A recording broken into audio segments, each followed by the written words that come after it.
थी। भारत को कोई परवाह ना होती भारत को कि पाकिस्तान के पास भी एटमी हथियार है और इंडिया के पास भी। भारत तकरीबन पाकिस्तान में दाखिल हो चुका था। बालाकोट का वाकया हुआ, उन्होंने भारत ने यह परवाह नहीं की कि अगर हम पाकिस्तान पर जाकर हमला करेंगे तो हो सकता है इससे एक रिवायती जंग शुरू हो जाए। यह तस्वुर आपने लद्दाख में देखा कि चीन और भारत दोनों एटमी ताकत है, उसके बावजूद भारत ने परवाह नहीं की कि एटमी जंग छिड़ जाएगी। भारत यही करना चाहता था। यह गुरिल्ला जंग उसने तकरीबन 20 साल से जारी रखी हुई है और अभी तक पाकिस्तान आर्मी या पाकिस्तान की रियासत या पाकिस्तान की कौम इस जंग का तोड़ नहीं निकाल सकी, क्योंकि हमारे पास अफगान पॉलिसी नहीं है कोई कि प्रैक्टिकली 2-4 घंटे के अंदर ही भारतीय फौजें अगर पाकिस्तान में दाखिल हो गई तो वो लाहौर और सियालकोट में दाखिल हो सकती हैं। भारत एक खौफनाक हद तक रिवायती जंग की तैयारी कर रहा है। Aircraft carrier, nuclear submarine, Rafale aircraft.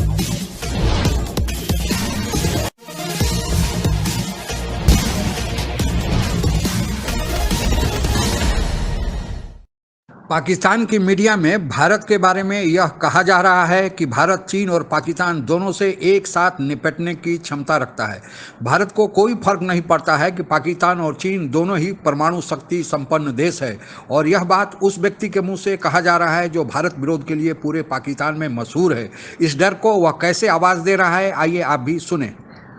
Stake holders बशमूल establishment, क्या एक डायलॉग मुमकिन है? पाकिस्तान की रियासत को हर हाल में कन्वेंशनल वॉर के लिए तैयार करना। बालाकोट का वाकया हुआ, उन्होंने भारत ने यह परवाह नहीं की कि अगर हम पाकिस्तान पर जाकर हमला करेंगे तो हो सकता है इससे एक रिवायती जंग शुरू हो जाए। भारत को कोई परवाह ना होती भारत को कि पाकिस्तान के पास भी एटमी हथियार है और इंडिया के पास भी। भारत तकरीबन पाकिस्तान में दाखिल हो चुका था। नतीजा उसका क्या हुआ?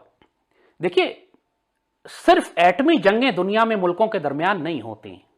यह तस्वुर आपने लद्दाख में देखा कि चीन और भारत दोनों एटमी ताकत है, उसके बावजूद भारत ने परवाह नहीं की कि एटमी जंग छिड़ जाएगी। भारत ने क्या किया 2002 के बाद, अगर आप देखें, जब से 9/11 के बाद अमेरिकन अफगानिस्तान में आए तो भारत ने अपनी जंगी हिकमत अमली तब्दील कर दी। रिवायती जंग के बजाय उसने रिवायती जंग से नीचे गुरिल्ला जंग पाकिस्तान के खिलाफ शुरू कर दी। 2003-4 के बाद टीटीपी तैयार की उसने अफगानिस्तान में, उसने पाकिस्तान पर हमले करना शुरू कर दिए। बीएलए को दोबारा तैयार किया, उसको जो जगह मिली अफगानिस्तान में, उसने अफगानिस्तान से पाकिस्तान के खिलाफ एक बाकायदा उसी तरह की जंग शुरू कर दी जिस तरह पाकिस्तान ने उससे कबल सोवियत यूनियन के खिलाफ अफगानिस्तान में की थी। बाकायदा एक गुरिल्ला जंग पाकिस्तान के खिलाफ। या एटमी जंग शुरू हो जाए, भारत को तो यह खौफ नहीं है, वो तो करता है ये, क्योंकि इंडिया ने एक मिलिट्री डॉक्ट्रिन बनाई 2002 के बाद। 2002 में उनको तकरीबन 20 दिन लग गए अपनी फौज को आगे लाते हुए। ये वक्त हमें मिल गया कि हमने भी अपनी फौजें लाके खड़ी कर दी। इसका इलाज भारत ने यह निकाला, उन्होंने कहा कि अब हम अपना सारा मिलिट्री स्टोर जो है, अपना फ्यूल, एमुनिशन, अपना वेपन्स, अपना इक्विपमेंट, अपना तोपखाना, टैंक, सब सरहद के साथ रखेंगे लाके, ताकि पाकिस्तान के अंदर दाखिल होने के लिए हमें ज्यादा वक्त न लगे। इसको उन्होंने नई डॉक्ट्रिन बनाई, नाम दिया इंडियन कोल्ड स्टार्ट। आपने नाम सुना होगा जनरल राहील का मशहूर जुमला, कोल्ड स्टार्ट हो या हॉट स्टार्ट, हम तैयार हैं। वो जनरल राहील ने जिस कोल्ड स्टार्ट की तरफ रेफरेंस हवाला दिया था वो यही इंडियन डॉक्ट्रिन है कि पाकिस्तान की सरहदों के पास आज भी तमाम भारतीय फौजें पाकिस्तान की सरहदों के इतना नजदीक हैं और उस तमाम असला और एमुनिशन उनके पास मौजूद है कि किसी भी लम्हे वो पाकिस्तान में दाखिल हो सकते हैं। 6 घंटे के नोटिस पे पाकिस्तान को तैयारी का मौका भी नहीं देंगे वो।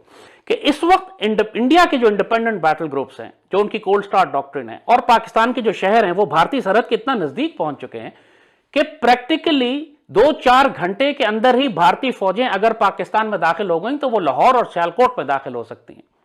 और अगर भारतीय फौजें उनके इंडिपेंडेंट बैटल ग्रुप्स पाकिस्तानी शहरों में दाखिल हो गए, फिर आप गजनवी मिसाइल किधर फायर करेंगे?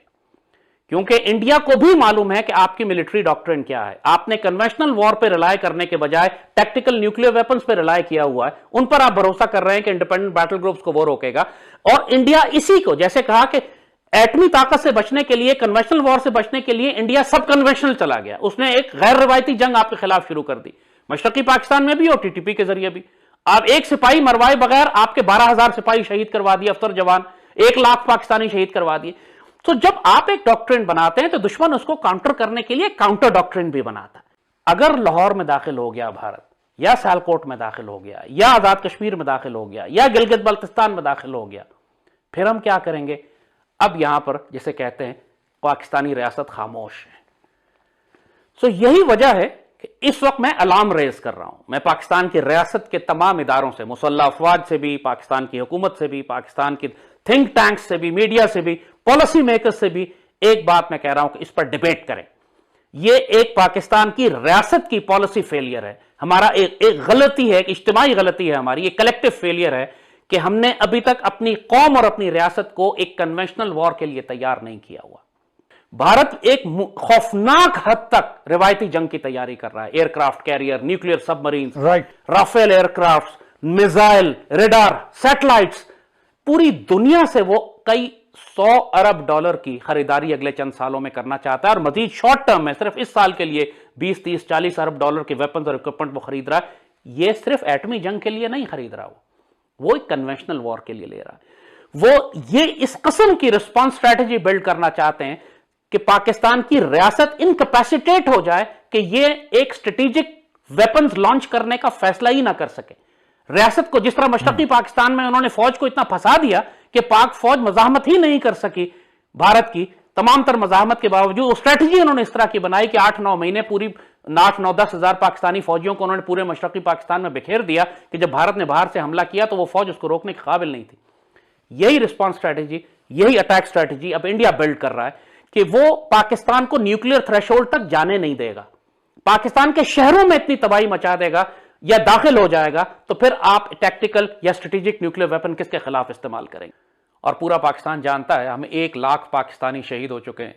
पाकिस्तान आर्मी के GHQ में पाकिस्तानी ऑफिसर्स यूनिफॉर्म पहन के नहीं जा सकते थे क्योंकि GHQ के गेट के ऊपर हमले हो रहे थे, दहशतगर्द छुपे हुए थे। Lieutenant general Mushtaq Baig GHQ के गेट पर शहीद हुए थे, उनकी गाड़ी। पाकिस्तान आर्मी के कम से कम 4-5 जनरल्स ऑपरेशंस में भी और अपने घरों में भी जुमे की नमाज पढ़ने गए, मस्जिद में शहीद कर दिया। परेड लेन का वाकया रावलपिंडी का।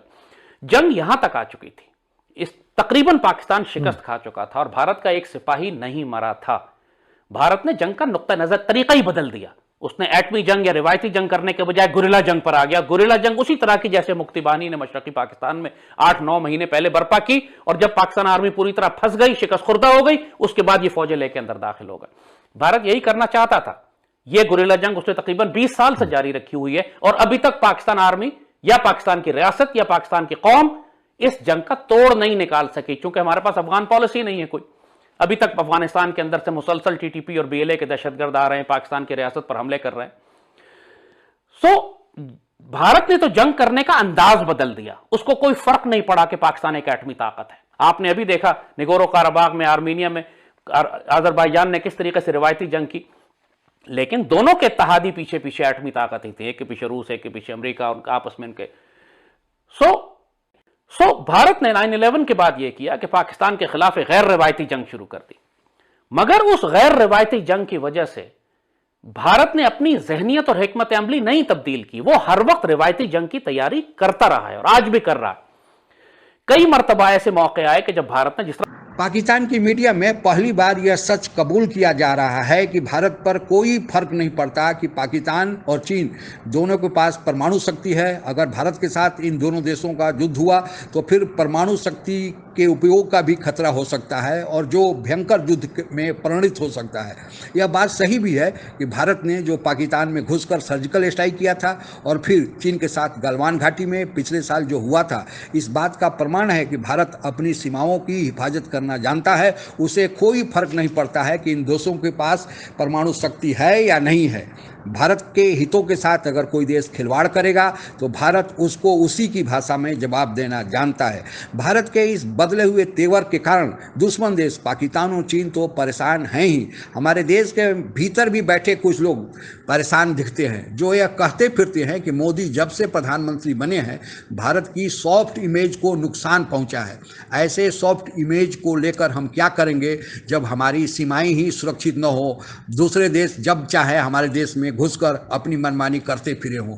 जहां तक भारत की रक्षा शक्ति का सवाल है, भारत अमेरिका, रूस और चीन के बाद चौथे नंबर पर आता है और यह मैं नहीं कह रहा, यह कहना है वर्ल्ड फायर पावर इंडेक्स 2021 के जारी किए गए रिपोर्ट का। इस रिपोर्ट में कहा गया है कि चीन के ठीक बाद भारत चौथे स्थान पर आता है।